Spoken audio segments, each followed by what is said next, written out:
하나님 말씀은 열왕기상 19장 1절에서 5절까지의 말씀입니다. 함께 봉독하겠습니다. 아합이 엘리야가 행한 모든 일과 그가 어떻게 모든 선지자를 칼로 죽였는지를 이세벨에게 말하니 이세벨이 사신을 엘리야에게 보내어 이르되 내가 내일 이맘때에는 반드시 내 생명을 저 사람들 중 한 사람의 생명과 같게 하리라. 그렇게 하지 아니하면 신들이 내게 벌 위에 벌을 내림이 마땅하니라 한지라.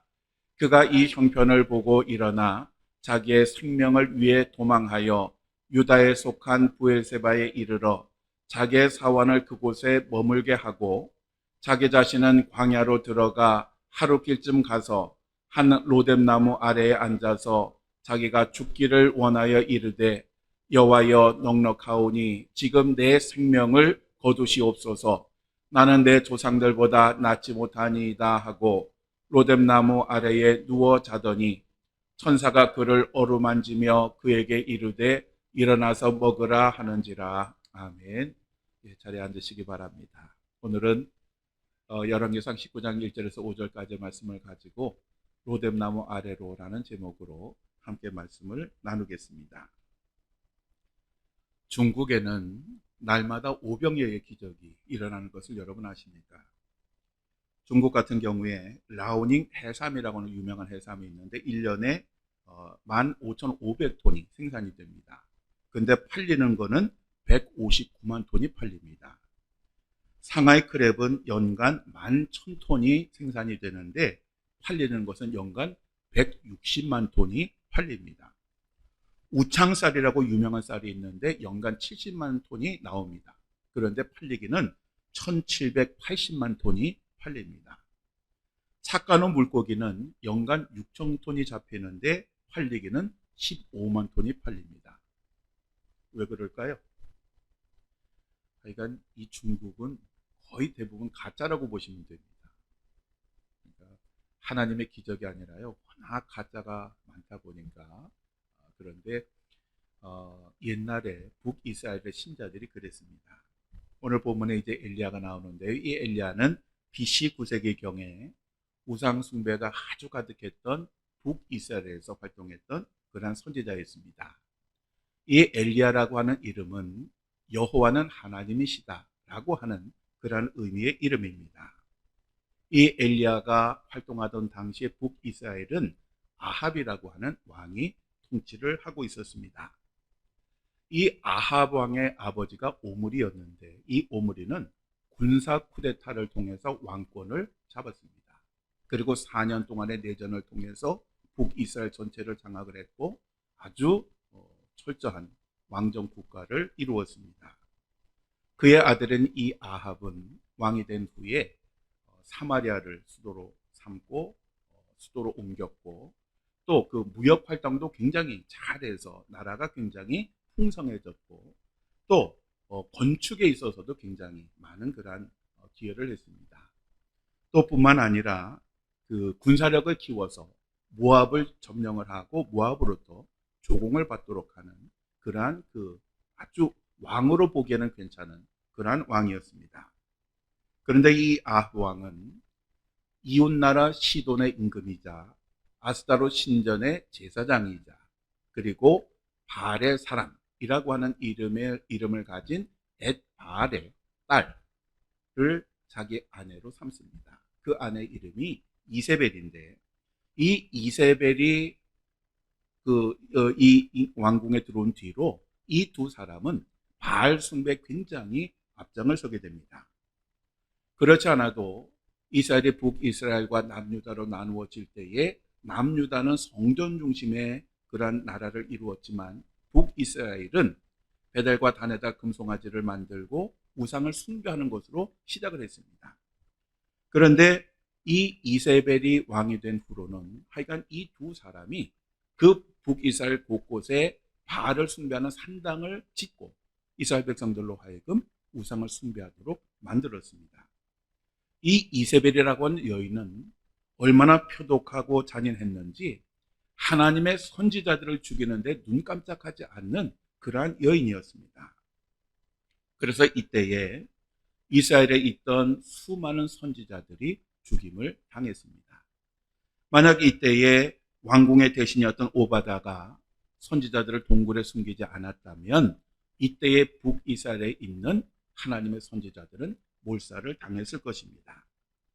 어쨌든 당시 이스라엘의 분위기는 하나님을 섬길 수 없는, 하나님을 섬기면 박해를 당하고 죽임을 당하는 그러한 상황이었습니다. 이러한 상황에서 엘리야가 하나님의 명령을 받고 아합 왕에게 갑니다. 그리고 아합 왕에게 지금 북이스라엘이 우상을 숭배하는 죄를 지었으니 하나님께서 이 나라를 징계하실 것인데 가뭄으로 이 나라를 치실 것이다 라고 그렇게 선언을 합니다. 사실 당시는 왕의 말이 곧 법이었습니다. 오늘날처럼 절차가 없었습니다. 왕이 마음에 내키지 않으면 얘 끌어다 죽여? 그러면 그것이 끝이었습니다. 그런데 그렇게 서슬퍼런 아합 왕 앞에서 이 엘리야는 당당하게 하나님의 심판을 선언을 합니다. 그리고 또 3년 후에는 이 아합 왕에게 가서 이제 하나님께서 비를 내리셔서 그 징계를 푸실 것이다 라고 그렇게 이야기를 합니다. 목숨을 건 행동이었지만 이 엘리야는 전혀 두려워하지도 않고 당당했습니다. 그러자 그 엘리야를 본 아합 왕이 굉장히 분노를 합니다. 왜냐하면 그들이 3년 반 동안 가뭄 때문에 얼마나 고통을 당했겠습니까? 아마 말로 표현할 수 없었을 것입니다. 그런데 그 가뭄을 선언한 그 엘리야가 자기 앞에 있으니 아마 잡아먹어도 현찬을 그러한 그 상황이었을 것입니다. 그런데 엘리야는 당당하게 그것을 선포하니 얼마나 화가 났겠습니까? 그런데 그러한 상황에서 엘리야가 한 가지 제안을 합니다. 그것은 아합 왕이 그렇게 신실하게 믿는 바알 선지자 450명하고 아세라 선지자 400명 그리고 이스라엘 백성들을 갈멜산에 모아주면 거기서 한번 기도 대결을 벌이자라고 자신 있게 소리를 칩니다. 이 기도 대결은 목숨을 건 대결이었습니다. 그런데 엘리야는 전혀 주눅이 들지 않았습니다. 이 엘리야가 무슨 자신감으로 이렇게 당당하게 심판도 선포하고 그리고 기도 대결을 제안을 했을까요? 어쨌든 그렇게 제안을 하니까 아합 왕이 하여간 가능한 많은 이스라엘 백성들과 그리고 바알 선지자 아세라 선지자 850명을 갈멜산에 모아 주었고 그래서 드디어 세계 기도 대결이 벌어지게 됩니다. 여러분 그 기도 대결의 내용은 잘 아시죠? 먼저 바알 선지자와 아세라 선지자들이 그 하늘로부터 자기의 신이 불을 내려주기를 간절히 기도하는데 그 기도가 안 들어지니까 옷도 찢고 몸에 칼자국도 내고 피를 흘리면서 자기들의 그 기도를 들으라 기도하지만 하루가 지나도록 응답이 없습니다. 그러자 엘리야가 나서게 됩니다. 엘리야는 불이 붙을 나무뿐만 아니라 하여간 주변에 물이 넘칠 만큼 물을 갖다 부으라고 한 후에 흠뻑 젖은 상황에서 하나님께 기도를 합니다. 딱 한 번 기도를 했는데 그 기도가 끝나자마자 하늘로부터 하나님의 불이 확 떨어져서 거기에 있는 모든 것들을 다 태우게 되고 그 주변에 있는 모든 물까지 한 번에 말려버립니다. 여러분 한번 생각을 해보세요. 내가 저 현장에 있는데 그 뜨거운 불, 그 모든 것을 태우고 말려버릴 그 불의 그 열기를 우리가 느낀다면 얼마나 대단할까? 기도의 응답도 대단한데 그 현장에서 그 뜨거운 열기까지 경험했으니 그 자리에 있는 모든 사람들이 굉장히 놀랐을 것입니다. 특별히 그것을 지켜보던 북이스라엘 사람들이 얼마나 충격을 받았겠습니까? 그동안 그들은 하나님을 무시하고 살았습니다. 우상을 숭배하며 살았습니다. 그들은 하나님의 은혜를 완전히 잊고 살았습니다. 그런데 그 현장에서 살아계신 하나님을 보았고 하나님의 능력을 보았습니다. 아마 그들은 이제 우리도 죽었다라고 생각했을 것입니다. 왜? 하나님을 배반하고 살았습니다. 그래서 그들은 일제히 두려운 마음에 그 땅에 확 엎드려서 이렇게 소리를 칩니다. 여호와 그는 하나님이시로다. 여호와 그는 하나님이시로다. 이제 그들은 죽을 때가 되었다라고 생각하는 그때 엘리야가 이렇게 이야기를 합니다. 바알의 선지자들 잡되 그들 중 하나도 도망가지 못하게 하라. 그러자 이 이스라엘 백성들이 일제히 달려들어서 이 850명의 선지자들을 다 한 놈도 도망가지 못하게 붙들고, 그리고 엘리야 지시를 따라 기손신에 내려가서 한 사람도 남김없이 다 죽여버립니다. 여러분, 이 선지자들이요, 아합 왕과 그 왕비의 얼마나 그 뒷병을 가지고 살았는지 한번 상상을 해보세요. 얼마나 이 사람들이 이스라엘 백성들 앞에 큰 소리를 쳤겠습니까? 늘 그들은 왕궁에서 왕과 왕비와 함께 식사를 했습니다. 그리고 그들은 이 뒷배경을 가지고 호의호식하며 살았습니다. 그런데 한순간에 그들이 다 몰살을 당한 것입니다. 하여간 이 장면을 이렇게 성경을 읽다가 보면 너무너무 신이 납니다. 이야, 얼마나 신이 났어요. 이 엘리야가 얼마나 기분이 좋았어요. 그동안 그 북이스라엘 백성들이 하나님 섬기지 않고 우상을 숭배하는 그 모습을 보고 정말 답답하고 안타까웠는데, 이제는 하나님께서 살아계심을 보여주셨고 이러한 놀라운 능력을 보여주셨으니 엘리야가 그것을 보면서 얼마나 좋았겠습니까? 아마도 이제는 오랫동안 하나님을 멀리하고 우상을 숭배했던 이 이스라엘 백성들이 하나님께로 회개하고 돌아올 것이라고 생각했을 것입니다. 당연하지 않겠습니까? 그들이 믿었던 우상은 아무 응답도 하지 못하는데 하나님은 응답을 하시고 살아계신 걸 보여주셨으니 하나님께로 돌아오는 것은 당연한 것이었습니다. 그런데 현실은 전혀 그렇지 않았습니다. 자신과 함께 매일 식사를 나누던 그 850명의 선지자들이 하나도 빠짐없이 죽었다라고 하는 이 소식을 들은 그 이세벨이 그 성격대로 심한 분노에 사로잡힙니다. 그러면서 사신을 엘리야에게 보내서 이렇게 말을 합니다. 너는 내일까지 반드시 죽을 거야. 내가 너를 죽이지 않으면 신들이 벌 위에 벌을 내리는 것이 마땅하다라고 그렇게 얘기를 합니다. 이 얘기는 내가 어떤 수를 쓰사도 너를 내가 반드시 죽일 거야 라고 하는 그러한 선언인 것입니다. 이전에 서슬퍼런 살아있는 권력 앞에서도 하나님의 심판을 당당하게 선포를 했고, 그리고 갈멜산에서 살아있는 하나님을 향해 자신 있게 기도하던 그 엘리야가 바로 이 순간에 절망을 하게 됩니다. 왕비 이세벨은 미쳐 날뛰고 있었고, 그리고 자기 자신은 내일이면 이제 죽을 수밖에 없는 그러한 상황에 이르게 된 것입니다. 여러분이 엘리야라고 하면 이 순간에 무슨 생각을 할까요?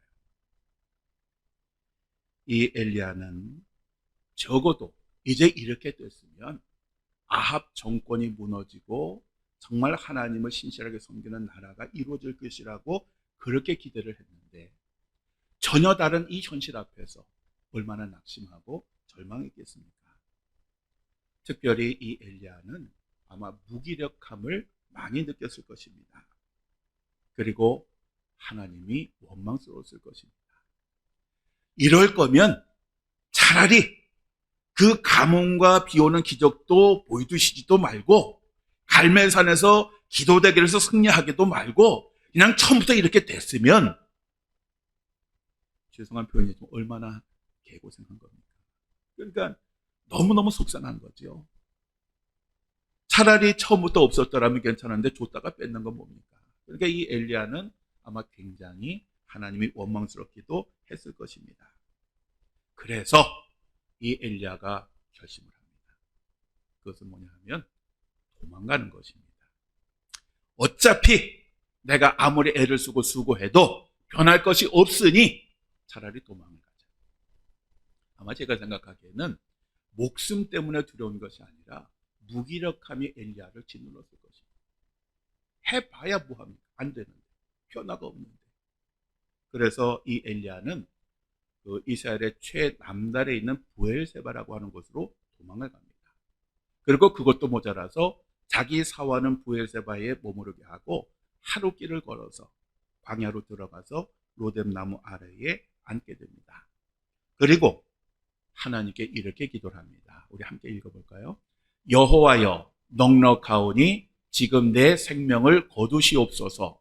나는 내 조상들보다 낫지 못하니이다. 아멘. 여기에서 넉넉하오니라고 하는데요, 이것은 이제 다 끝났습니다. 이제는 뭘 해도 이제는 다 아무것도 안 됩니다 라고 하는 그런 이야기고요.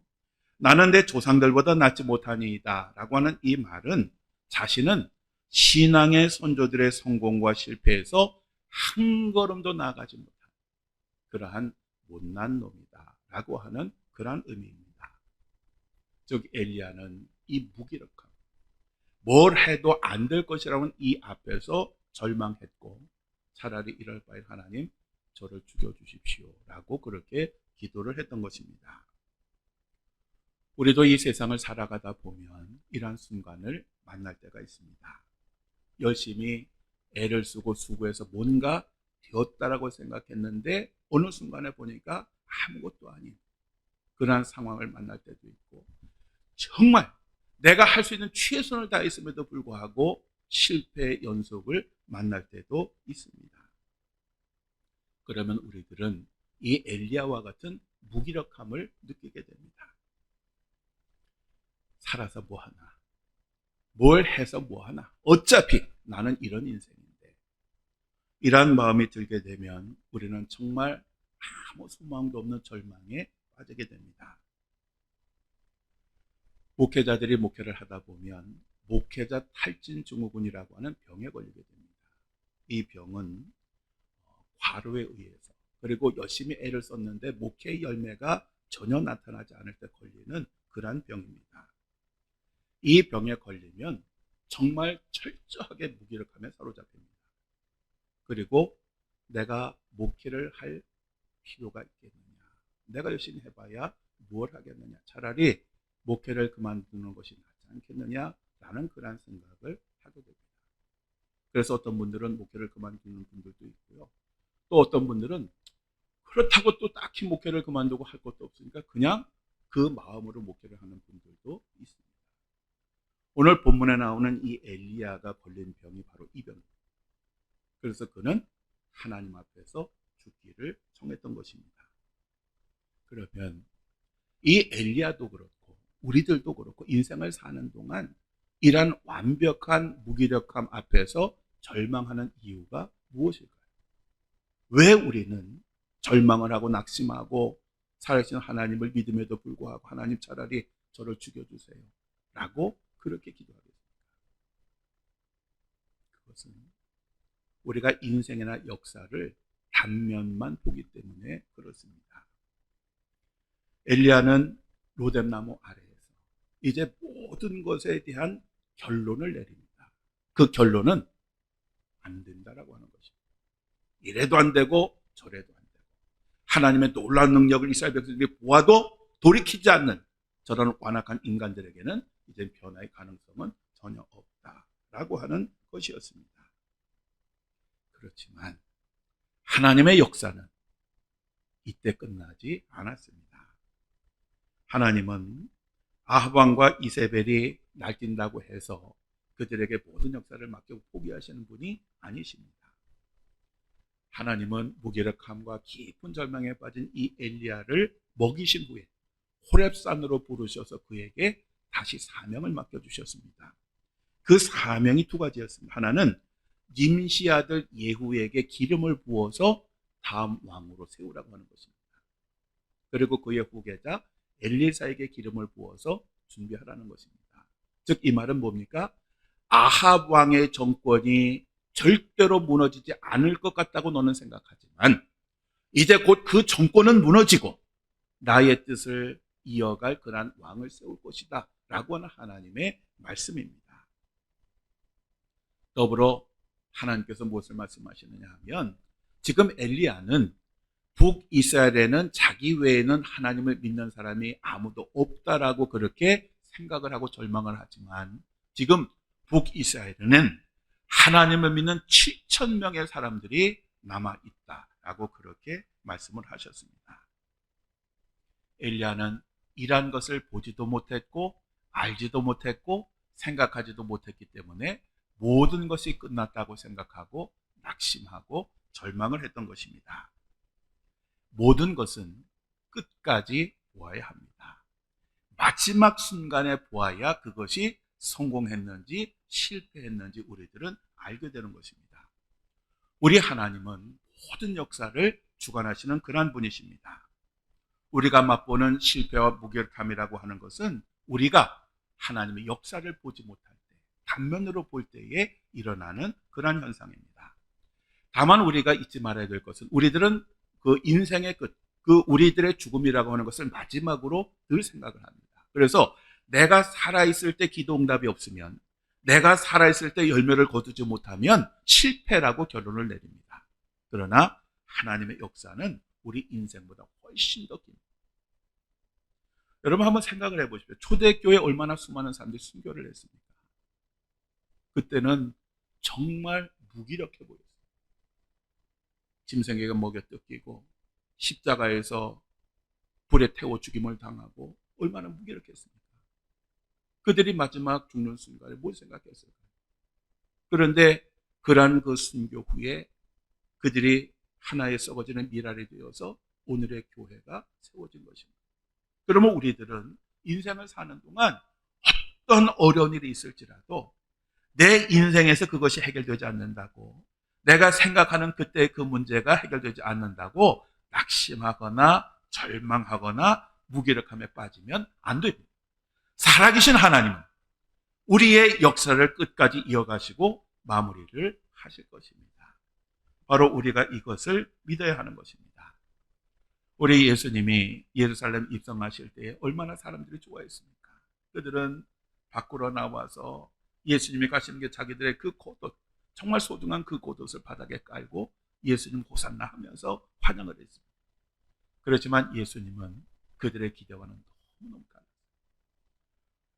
얼마나 무기력했는지 모릅니다. 예전에 예수님께서는 그 풍랑도 잠재우시고 병든 자를 고치시고 죽은 자도 살리시고 얼마나 놀라운 능력의 예수님이셨습니까? 그래서 그러한 예수님을 기대했는데 예루살렘에 입성하신 예수님의 그 모습은 정말 낙심하기에 충분했어요. 사람들에게 뺨 맞죠. 침뱉음 당하죠. 원수 로마 군인들에게 채찍질을 당하죠. 무기력하게 십자가 지고 가다가 넘어지시다 간신히 끌려가셨죠. 그리고 십자가에서 죽으셨습니다. 예수님의 십자가의 자리는 오늘 이 엘리야가 갔던 로뎀 나무 아래와 같습니다. 그런데 우리 예수님은 십자가 죽음으로 끝난 것이 아니라 사망 권세 이기시고 부활하셔서 최후 승리를 거두셨습니다. 이것이 최종적인 결과고요. 또 십자가의 죽음이라고 하는 것은 결과가 아니라 하나님 뜻을 이루는 과정이라고 하는 사실을 우리들에게 분명히 보여주신 것입니다. 예수님은 우리들에게 이렇게 말씀하십니다. 우리 함께 읽겠습니다. 세상에서는 너희가 환난을 당하나 담대하라. 내가 세상을 이기었노라. 또 요한일서 5장 4절에 이렇게 말씀합니다. 함께 읽습니다. 무릇 하나님께로부터 난 자마다 세상을 이기느니라. 세상을 이기는 승리는 이것이니 우리의 믿음이니라. 아멘. 최후 승리에 대한 그 믿음이 우리로 하여금 세상을 이기게 하신다 라고 그렇게 말씀을 하셨습니다. 사랑하는 성도 여러분, 우리는 하나님을 가리켜서 알파와 오메가라고 표현을 합니다. 이 말은 하나님은 처음이요 마지막이라고 하는 그런 뜻입니다. 하나님은 하나님 뜻을 반드시 이루십니다. 우리가 그 때를 모를 뿐이지, 그 방법을 모를 뿐이지, 하나님은 어떤 상황 가운데서도 하나님의 계획하신 바를 이루시는 분이십니다. 우리가 이러한 하나님을 믿는다면, 하나님께서 모든 역사를 주관하시고 반드시 좋은 결실을 맺게 하실 것을 믿는다라고 하면 아마 우리는 로뎀 나무 아래에 가서 주여 죽여 주시옵소서라고 기도하지 않을 것입니다. 우리가 이러한 하나님을 믿는다면 우리는 로뎀 나무가 아니라 호렙산으로 가서 주여 저희를 붙들어 주시고 저희를 인도하여 주옵소서, 저희를 사용하여 주옵소서라고 기도하지 않겠습니까? 우리가 진리를 안다면 우리는 죽음의 십자가에서만 머무는 것이 아니라 그 십자가를 넘어서 부활의 자리로 주님과 함께 갈 것입니다. 오늘 우리들의 삶의 무기력함은 바로 이러한 우리들의 믿음의 연약함에서 오는 것입니다. 우리 다 함께 오늘 이 말씀을 통해서 이제는 로뎀나무에서 호렙산으로, 그리고 십자가에서 부활의 자리로 나아가는 그러한 주님의 자녀들이 되어지기를 주님의 이름으로 간절히 축원합니다. 기도하시겠습니다. 알파와 오메가가 되시는 하나님, 이 세상의 역사와 저희들의 삶을 하나님이 주관하심을 믿습니다. 언제 어떠한 일을 만나든지 모든 것은 하나님의 계획과 뜻을 따라 이루어짐을 믿어 흔들리거나 의심하지 말고 하나님을 바라보고 의지하는 저희들이 되게 하여 주옵소서. 최후 승리를 믿으며 하루하루를 살아가는 저희들이 되게 하여 주옵소서. 우리 주 예수 그리스도의 이름으로 기도드립니다. 아멘.